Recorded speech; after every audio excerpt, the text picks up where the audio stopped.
Hey guys, मेरा नाम ऋषभ और आज अपन स्टार्ट करने जा रहे हैं क्लास 10 का अगला चैप्टर सर्कल्स। तो वेलकम टू अवर चैनल अपनी पढ़ाई, है ना। स्टार्ट करते हैं। तो ये चैप्टर ना बहुत छोटा सा है, अपन इसको 2 लेक्चर में इसका काम तमाम कर देंगे, ठीक है ना। 2 लेक्चर और शायद ही 3 लेक्चर लगे, ठीक है। और इस लेक्चर में बस अपन सारी चीजें सीख लेते हैं, है ना। अगले लेक्चर में बस क्वेश्चंस करेंगे, ठीक है। अब आप बोलोगे कि एनसीईआरटी में तो 2 एक्सरसाइज है, ठीक है। अपन दोनों एक्सरसाइज की चीजें सीख लेंगे ना, उसके क्वेश्चंस अगले लेक्चर में कर लेंगे, ठीक है।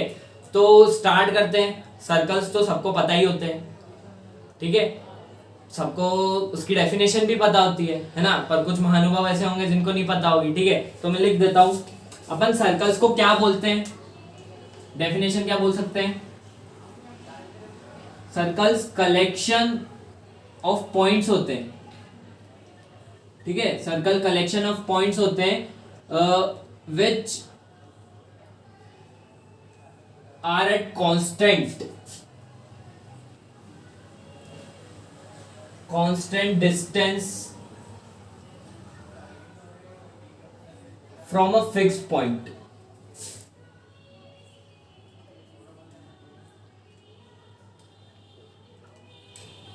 ठीक है ना।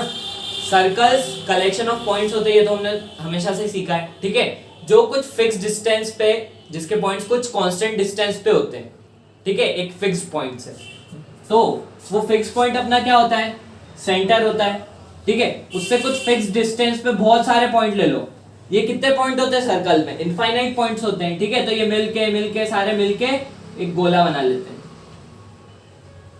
जिसको अपन बोल देते हैं सर्कल, ठीक है। और इस फिक्स डिस्टेंस का नाम क्या अपन देते हैं, रेडियस, ठीक है। इतना सबको पता होता है ना, ठीक है। तो अब अपन देखते हैं कि एक लाइन को एक सर्कल के रिस्पेक्ट में क्या बोलेंगे, ठीक है। एक लाइन को एक सर्कल के रिस्पेक्ट में क्या बोलेंगे, ठीक है। तो मैं इसको हटा देता हूं,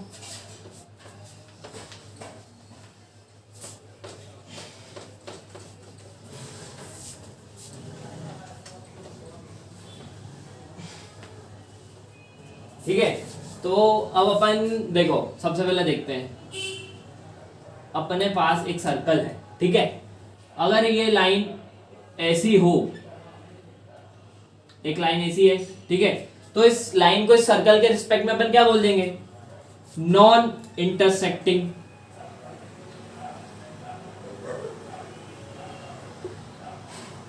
ठीक है। नॉन इंटरसेक्टिंग, है ना। अब ये पहला हो गया, ठीक है। अब अगर एक और सर्कल लें अपन, ठीक है, ये सेंटर है, ये ऐसे काट रही है ये लाइन, ठीक है। तो इस लाइन को क्या बोल देंगे सर्कल के रिस्पेक्ट में, सीकेंट ऑफ एन सर्कल या सेकेंट ऑफ एन सर्कल, ठीक है। अब कोई बोलेंगे अरे सर, आपने क्या, हमने तो पढ़ा है कि ये तो कॉर्ड होती है, ठीक है। पर कॉर्ड क्या होती है, कॉर्ड एक ऐसी लाइन होती है जो इस पॉइंट को, ये पॉइंट दिख रहा है जहां सर्कल को इंटरसेक्ट कर रही है, इस पॉइंट को और इस पॉइंट को जोड़े, उसको कॉर्ड बोलते हैं, ठीक है। जो इस पॉइंट और इस पॉइंट को जोड़े उसको कॉर्ड बोलते हैं, ठीक है। और जो लाइन इसको इंटरसेक्ट करे उसको सेकेंड बोलते हैं, ठीक है, ठीक है। अब जो अपना अगला केस बनता है, इसमें एक और सर्कल ले लिया, ठीक है। अब एक लाइन ऐसी जा रही है जो सर्कल के बस एक ही पॉइंट को टच कर रही है, सर्कल इनफाइनाइट पॉइंट से बनता है ना, ठीक है। तो सर्कल के बस एक ही पॉइंट को टच कर रही है, ठीक है। डायग्राम में तो दिख रहा है बहुत सारी लाइन को टच कर रही है, पर वो एक ही पॉइंट को टच करती है, ठीक है ना। तो इसको अपन क्या बोल देते हैं, टेंजेंट, ठीक है। इसको अपन टेंजेंट बोल देते हैं। टेंजेंट बस सर्कल के एक ही पॉइंट को टच करती है, ठीक है। और एक ही टेंजेंट होती है सर्कल के एक पॉइंट पे, नोट डाल के लिख लो, there is only one possible tangent on a point of that circle, of a circle, ठीक है। ठीक है, there is only one possible tangent on a point of a circle. एक सिंगल पॉइंट पे बस एक ही टेंजेंट हो सकती है।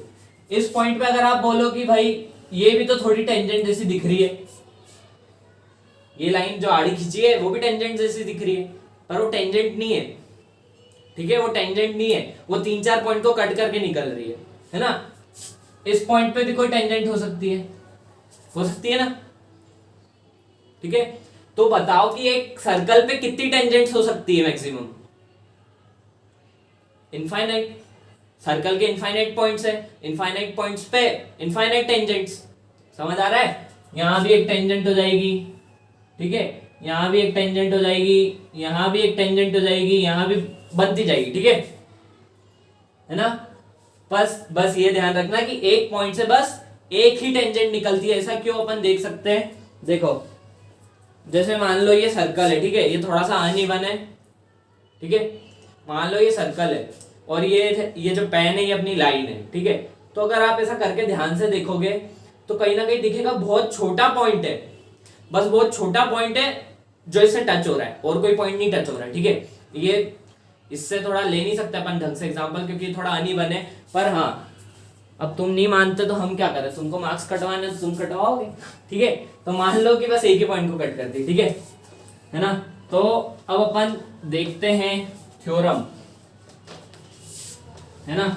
एक थ्योरम देखेंगे, इसका नाम अपनी एनसीईआरटी में क्या दिया है, 10.1, थ्योरम 10.1। अपन भी वही नाम दे देंगे, ठीक है, थ्योरम 10.1।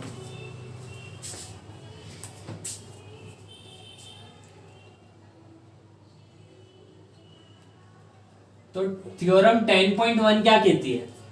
थ्योरम 10.1 कहता है कि अगर कोई टेंजेंट है तो वो परपेंडिकुलर होगी रेडियस के उसके पॉइंट ऑफ कांटेक्ट पे। ठीक है, लिखता हूं फिर अपन देखते हैं। ठीक है, tangent is perpendicular to the radius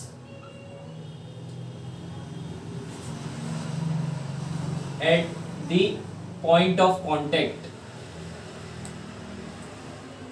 at the point of contact।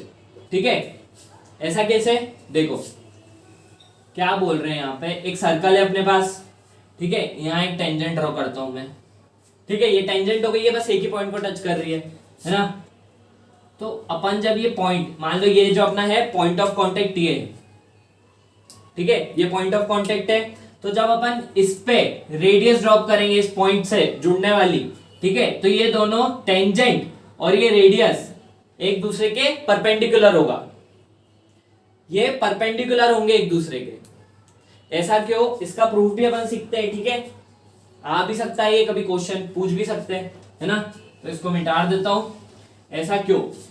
ठीक है, एक साइड में वही वापस से बनाता हूं, ठीक है, ये सर्कल बना लिया, ये मैंने टेंजेंट बना ली, ठीक है, ये पॉइंट ऑफ कांटेक्ट है, मार्क कर देता हूं इसको, ठीक है, ये अपना पॉइंट ऑफ कांटेक्ट है, ये रेडियस मैंने इस पॉइंट ऑफ कांटेक्ट पे ड्रॉप कर दी। ठीक है, कर सकता हूं ऐसा, बिल्कुल। ठीक है, अब अपन को निकालना है कि ये दोनों एक दूसरे के परपेंडिकुलर है, प्रूफ करना है ना। मेरे को आप लोगों को भी प्रूफ करना है कि आखिर ऐसा क्यों।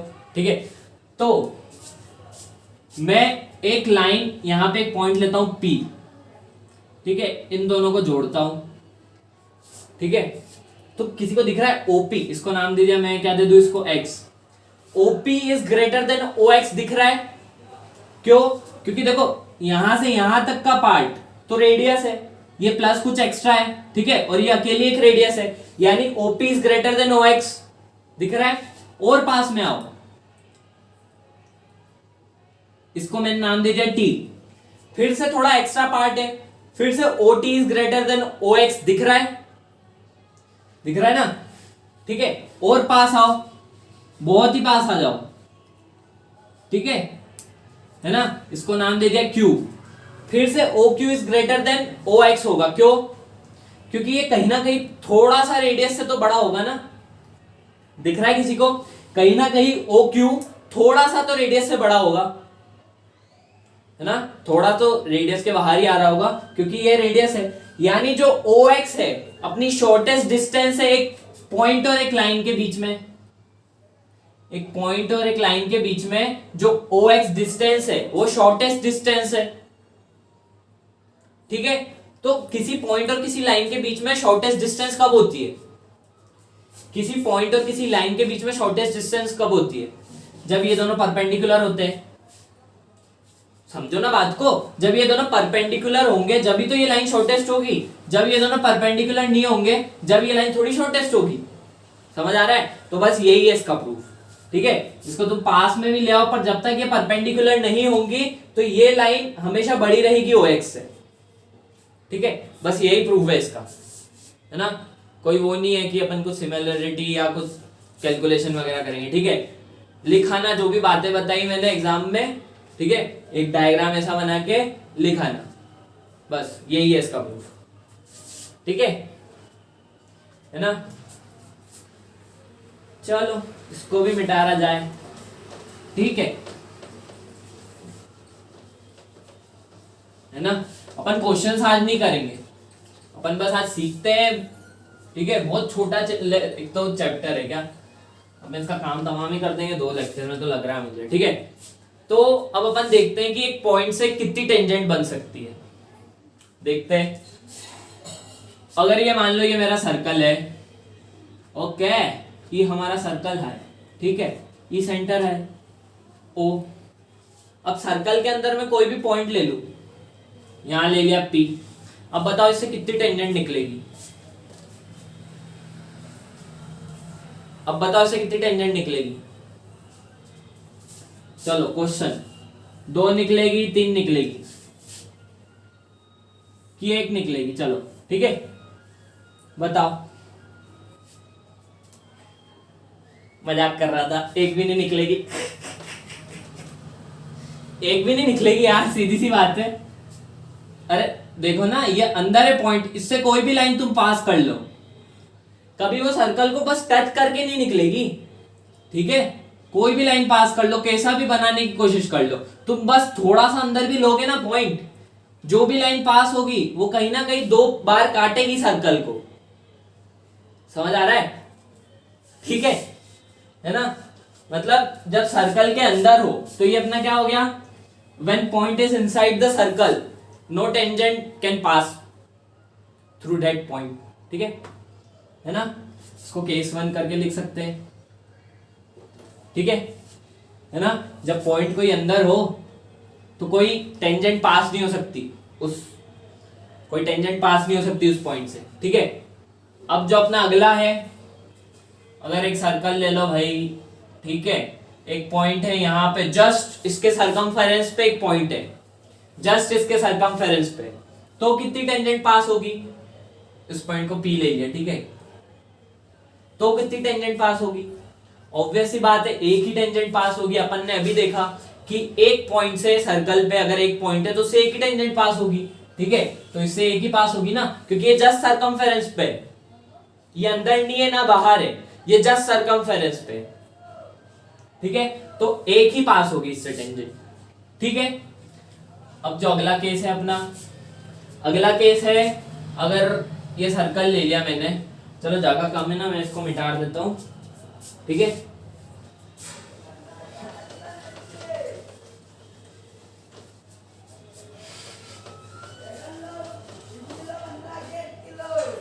ठीक है, सब्जी वाला आया बाहर।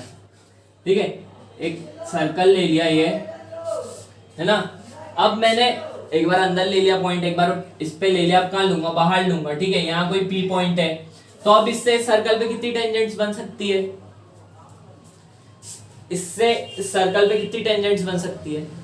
2 टेंजेंट बनेगी। कैसे बनेगी? एक तो देखो, एक तो ऐसी कुछ निकल जाए, ठीक है, थोड़ा ढंग से बन नहीं रहा है। ठीक है, एक AC टेंजेंट आ जाए और एक AC टेंजेंट आ जाए। दिख रहा है? दिख रहा है किसी को?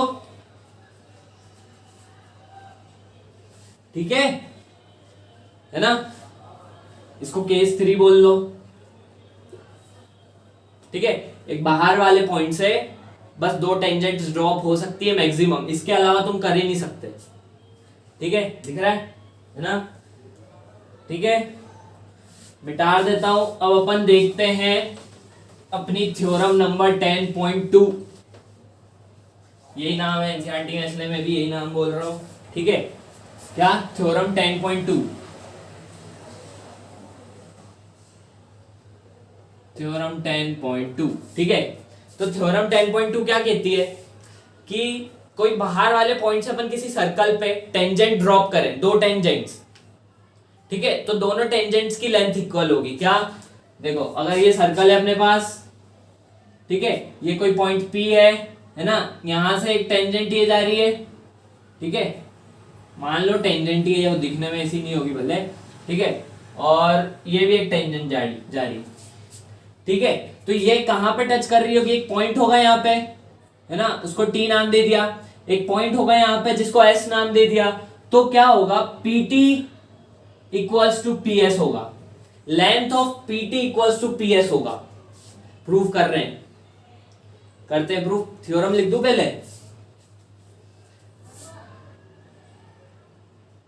लेंथ ऑफ लिखना है, ऑफ टेंजेंट्स लिख रहा हूं। ठीक है, और टेंजेंट्स यानी 2 ही टेंजेंट्स ड्रॉप होगी बाहर से। ठीक है, length of tangents drop from an outside point, length है ना, length of tangents drop from an outside point is equal. ठीक है, थोड़ी तो इंग्लिश ऐसी है ना, ठीक ठाक नहीं है। ठीक है ना, तो तुम एनसीईआरटी में और अच्छे से लिख भी पालोगे ये थ्योरम। ठीक है, मैंने ठीक ठाक तो इंग्लिश लिखी दी है। Length of tangents drop from an outside point is equal. एक आउटसाइड पॉइंट से लेंथ ऑफ टेंजेंट ड्रॉप करो, मतलब टेंजेंट ड्रॉप करो, उनकी लेंथ इक्वल होगी। प्रूफ करना है ना, प्रूफ करते हैं। ठीक है, तो इसको मिटा दो, है ना, प्रूफ करना है अपन को। तो देखो, ये सेंटर है अपना O। ठीक है, ये एक लाइन है, बना ली लाइन। ठीक है, बना ही सकता हूं, है ना, और ये मैंने यहां से ये बना लिया। ठीक है, ये भी बना लिया। ये पॉइंट से टच हो रही है, ये जो लाइन है इस पॉइंट से टच हो रही है, point of contact of tangent से, तो ये परपेंडिकुलर होगी, ये भी परपेंडिकुलर होगी। दोनों line point of contact of tangent से टच हो रही है। ठीक है, तो परपेंडिकुलर होगी। ठीक है, अब क्या, ये r डिस्टेंस होगा, तो ये भी r डिस्टेंस होगा। रेडियस, दोनों की रेडियस, मतलब एक सर्कल की रेडियस तो सेम होती है। ठीक है, अब अपन कैसे प्रूफ कर सकते हैं? देखो, अपनी ये जो साइड है ये कॉमन है दोनों में, ये जो साइड है ये कॉमन है, तो अपन लिख सकते हैं इन ट्राइंगल क्या है? TOP, टॉप एंड ट्राइंगल क्या है? POS। ठीक है, in triangle TOP and triangle POS। TO equals to, लिख सकता हूं ना, TO इक्वल्स टू OS। क्यों लिखा? Radius of circle, radius of circle है। ठीक है, OP is equals to OP, common side है। OP equals to OP, common side है। ठीक है, और राइट एंगल ट्राइंगल है। Angle T equals to angle S equals to 90 degree.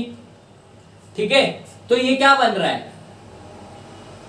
RHS, है ना, राइट हाइपोटेनियस साइड्स। अपन बोल सकते हैं कि ये दोनों ट्राइंगल कॉन्ग्रुएंट है। कॉन्ग्रुएंसी पढ़ी है कि नहीं पिछले साल 9th में?